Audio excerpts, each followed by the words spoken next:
उद्धवा, आता तरी सांग सार खरं खरं. आता पुन्हा टाळू नकोस.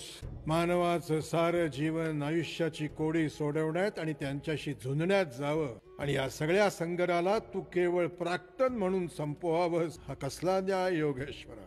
धिक्कार करतो मी तुझ्या या प्राक्तनाच्या योजनेचा. तू कर्माचा पुरस्कर्ता आहेस ना, मग मी आयुष्यभर माझ्या कर्माशी प्रामाणिक राहिलो. श्रीकृष्णा, त्याचं काय फळ दिलंस मला? मी होतो सूर्यपुत्र, मी होतो ज्येष्ठ कुंतीपुत्र पांडव, मी होतो या धरेवरचा सर्वश्रेष्ठ दानशूर. मग तरीही सततची उपेक्षा माझ्याच वाट्याला का? राधेया, मानवाच्या देहात येऊन तुझ्यासारखे साऱ्या प्रश्नांचे भोग मी भोगतो आहेस ना.